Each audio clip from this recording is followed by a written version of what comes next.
पंढरपूर पासून अवघ्या 15 मिनिटांच्या अंतरावर पंढरपूर करकंब रस्त्यावर धोत्रेज ग्रँड प्रायव्हेट लिमिटेड घेऊन आले आहेत पंचतारांकित सुविधांनी युक्त हॉटेल ग्रँड। तसेच पुण्या मुंबईच्या धर्तीवर सर्व सुविधांनी युक्त hotel Shreyas restaurant, veg non veg permit room बार, प्रशिक्षित कोक व होस्टिंग सेवा हॉटेल ग्रँड मध्ये उपलब्ध आहेत। 50 एसी रूम्स, 3500 स्क्वेअर फूट फुटाचा सुसज्ज बकवेट हॉल, भव्य एसी सूट्स, टेरेस गार्डन, भव्य लॉन आणि चेंजिंग रूम सहित स्विमिंग टँक, प्रशस्त पार्किंगची सुविधा। पंढरपूर नजीक असलेल्या हॉटेल ग्रँड या सुसज्ज आणि पंचतारांकित सुविधांनी युक्त hotel grand, hotel Shreyas restaurant, veg non veg permit room बार, पंढरपूर करकंब रोड। संपर्क 02186 24 22 45।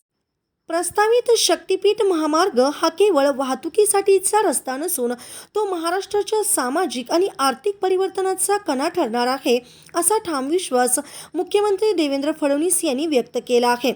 काही गटाकडून या महामार्गाला विरोध होत असला तरी सरकारने या प्रकल्पाचा नव्याने अभ्यास करून सुधारित आराखडा तयार केला असून हा मार्ग कमीत कमी बागायती शेती आणि जंगल क्षेत्रातून जाणार असल्याची माहिती फडणवीस यांनी एका वृत्तपत्राला दिलेल्या मुलाखतीत दिली आहे।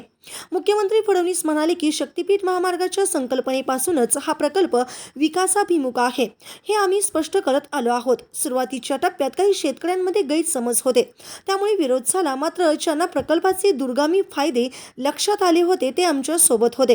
कालांतराने या महामार्गाचे महत्त्व सर्वांनाच उमगले असून त्यानुसार सरकारने नव्या मार्गाची आखणी केली आहे।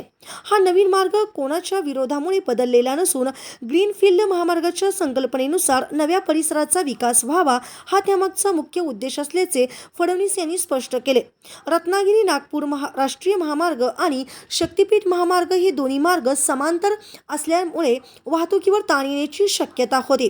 तसेच नवीन भागाचा विकास होण्यास मर्यादा येत होत्या, म्हणूनच सरकारने अशा मार्गाची निवड केली ज्यामुळे नवीन परिसर विकासाच्या प्रवाहात येईल। नव्या आराखड्यानुसार शक्तीपीठ महामार्गात जिल्हे बदलले नसून मात्र काही तालुके आणि विशिष्ट परिसरात सुधारणा करण्यात आली आहे।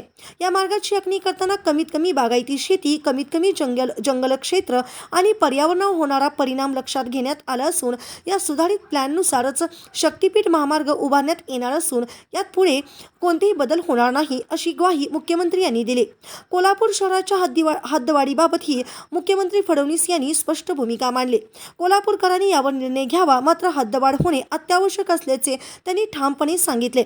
सध्या कोल्हापूर शहरावर मोठा ताण असून शहराबाहेरील भागावर नगरपालिकेचा अंमल नसल्याने तेथे अनियंत्रित आणि चुकीच्या पद्धतीने विकास होत आहे। यामुळे भविष्यात शहर नियोजनाची गंभीर समस्या निर्माण होऊ शकते, असा इशाराही त्यांनी दिला। ताज्या घडामोडी पाहण्यासाठी आमच्या YouTube चॅनलवरील PVR म्हणजेच पंढरी वार्ता या न्यूजला सबस्क्राइब करा आणि शेजारील बेल आयकॉनवर क्लिक करा।